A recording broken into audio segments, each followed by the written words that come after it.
it does put us all on the same page that we're following some things. I try not to be too dogmatic about my opinions on current events anymore. I think I used to a lot more. I still am over the things that what do they say, that the hills that you really want to die on. But if it's just something that can go either way, I look at them as, okay, these are tools to entice people, to get people to converse. But the second it goes into, oh, I better turn it up to be right, and now it may damage a relationship, you just need to cut it off. Just pull the plug. Not because you're afraid to be right or afraid to argue. It's just, as formerly mentioned, that's not the hill you want to die on. You want to be able to joke around about things, even though something as serious as politics, and even, I hate to say it, but religion too. Because once you cut off that line of communication, you essentially burned a bridge, and life just got less interesting because you have one less person to bounce things off of. I have people in my close inner circle that are liberals, and we just kind of we'll poke fun at each other very lightly, not to be mean, and then move on. And when they make their rebuttal, their comment, you just kind of say yeah, and smile, and not in a condescending way, but like yeah, you're right. Nobody's all these politicians are corrupt type of attitude. Just again, these are the people that we're going through life with, and do you really want to constantly have that struggle? I'm sure when you're young and you have a lot of energy, yeah, it's great, but it doesn't make for a good retirement plan. Is to just to be pissed off at everybody and everybody pissed off at you. People I think are a good part of your enjoyment later on, and the more good people you have, the better. And I think you do have to start that early, because like my best friends are the ones I've had for a long time. I don't have a lot, but the longer I've had my friends, the better quality the relationship is. And to get somebody right away, and oh yeah, we have this one, we both like to go mountain biking together, it's a new friend, and that's fine. But a lot of times we give that new friend the benefit of the doubt because they haven't harmed us yet. They're very agreeable sometimes. You have the same hobbies, but what do you think is going to happen when that new friend is faced with the same situation as the old friends were? It's not a matter of if, it's when. We don't know how they're going to react. It could be worse. You have to give your friends the benefit of the doubt, thinking, okay, we've been through a lot. Therefore, okay, 20% of the time we're arguing, but 80% of the time is great. But we're also faced with a lot of circumstances, a lot of awkward moments, and the stuff that life throws at us. But your new friend, it's just like when you're first dating somebody, you see all the great things, but the bad things are waiting. They're there. It's just they haven't had a chance to show their face. So I think, again, this is all about happiness and how I am doing it, how I've done it, and I've learned it all. You'll hear me say 1,000 times, is nobody was born with knowledge. All the knowledge is required. So when you're learning something or somebody's teaching you something, don't get offended. Like, hey man, I know. No, I know. And, then the person's telling you something, it's just like, great, I'm not going to tell you things unless I have to now, because there's no open line of communication. People know, like with my employees, I'm always telling them to do things because I don't know what they know, what they forgot, what they don't know. So I just say it all. And when the guy that is offended because I told him what to do keeps on saying, yeah, I know, blah, blah, blah. And then I got to say, well, the customer just stated this, so I'm just reinstating because information's free.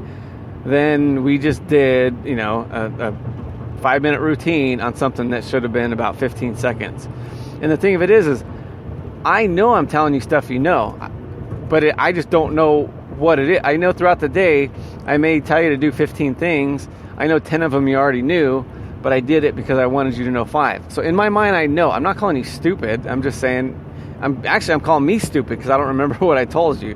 So, you look at it as the boss knows you know, and the boss appreciates you not talking back. And how does he know? Because everybody he's talked to, 99% of the people, almost everybody, has spoken back. Some to a lesser degree, some all the time. So the fact that you don't, he's just like, holy moly, hallelujah. This guy's not talking back to me. And believe me, he appreciates it. And then the conversations will get shorter when he's telling you to do something.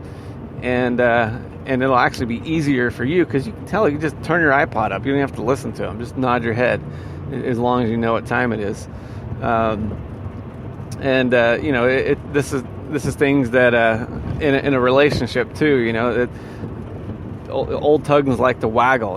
People are going to want to talk, and just don't shut people out. And one thing I learned too is like with when it was my job, but I talk to a lot of people. People like to talk or like to listen to me. I don't know which one it is, but mostly like to talk.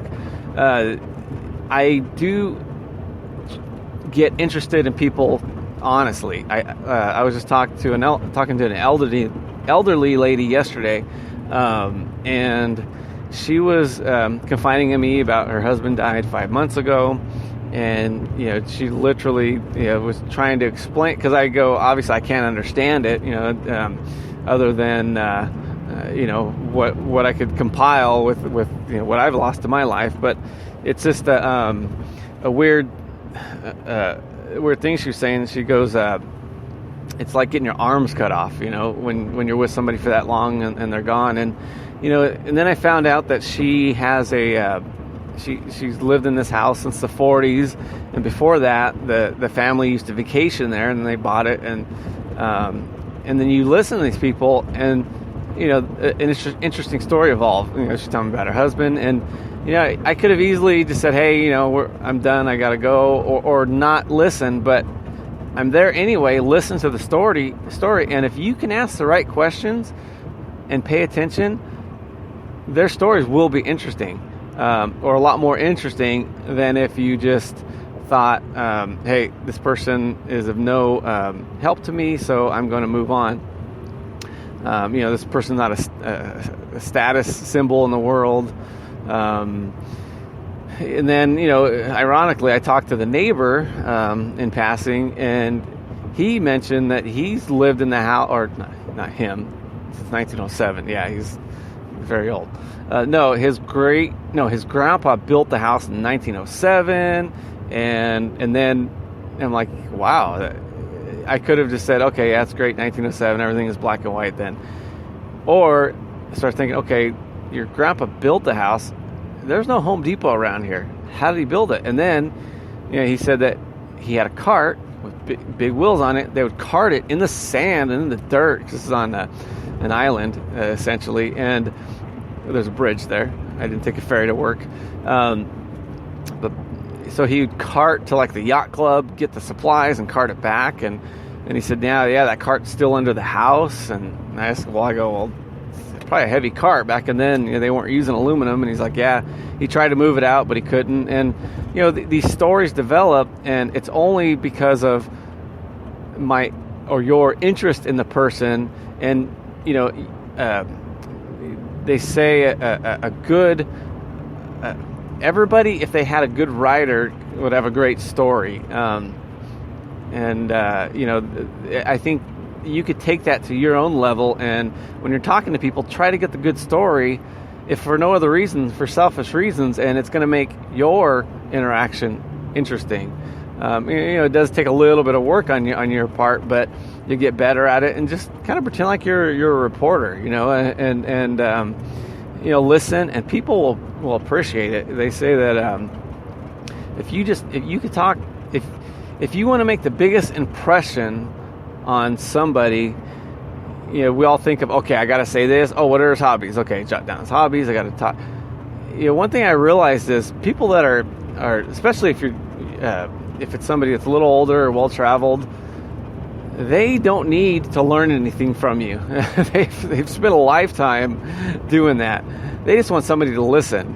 And sure, you could tell them this, that, and the other, but if you just give them your ears, they will walk away saying, boy, that Brent was a great conversationalist, even though you didn't say one friggin' word. It's just that it's the weirdest thing, and people will gravitate towards you because of that. So try it sometime. Just when you're with somebody that you're trying to make an impression on, just listen. Ask the right questions. Don't think about what you're going to say next. Listen to them. Ask them questions regarding the topic that they're, but it will take on a life of its own. You'll be amazed. And then the one thing I try to do when I'm talking, well, the other thing is, could somebody please work out how long you're supposed to look at somebody when you're talking to them? That is such a distraction to me. And when you're like, hey, yeah, blah, blah, blah. And then, okay, I'm looking at it. Okay, do I count to 2? I have this thing where I'll count to 3 and then look away. Because then it's just, I don't know, it's a weird thing. I need the talking points on that.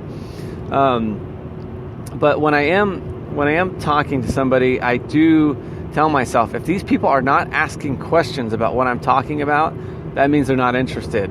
And try to not keep your own hot air balloon afloat, unless it's a sales pitch or something. But even then, that's a bad sign. But just in life, you can change the topic, change to something that draws them in, and then if you can segue back to what you're talking about, fine. But if they're just captive audience, it's not going to be effective. Believe me, in their mind, they're thinking, God, this guy's lips are still moving. Jeez. There's a volume in my Bluetooth. I can turn it up. And again, it's about making our lives more interesting by, at the same time, ironically, being salt of the earth. People do appreciate you, and I give them what I think is the reasons why I act the way I act, and especially for a younger crowd, you do want to pass that on. The mistakes you've learned, and they, you look at like Jewish families, they learn from, they're probably one of the best groups to learn off the past generation. And people joke around, oh yeah, Jews, they're attorneys or doctors, and why do you think that is? It's because the first wave of immigrants, they come here, they do the terrible work, and then they want the generation after them to do better. And if you can't pass this wisdom down, if you're in a group that is constantly saying, oh, it's this person's at fault, or it's this person's fault, and guess what? Your siblings are going to repeat the same thing. So we want to get ourselves in a situation where our kids learn from our mistakes. So that's one thing I love about that Ben Carson.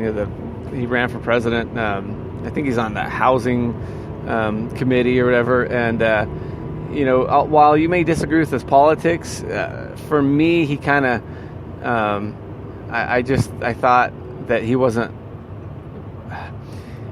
political material. He wasn't the type of politician we needed, and maybe some of his views were questionable towards the end, and which views that he didn't even need to bring up. That's the one thing that bugged me most.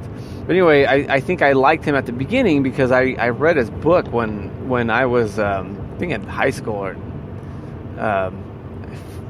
hopefully, yeah, a long time. I remember being younger reading it, and a lot younger. He was saying that him and his brother were raised in a bad area, and his mom made him read a lot. They just read, and that's essentially I think it pulled them out of where they're probably headed due to statistics, and he wound up being one of the most successful neurosurgeons. And to this day, my kids are good readers, at least the older ones, because they every time they love video games, and I say, all right, here's the deal.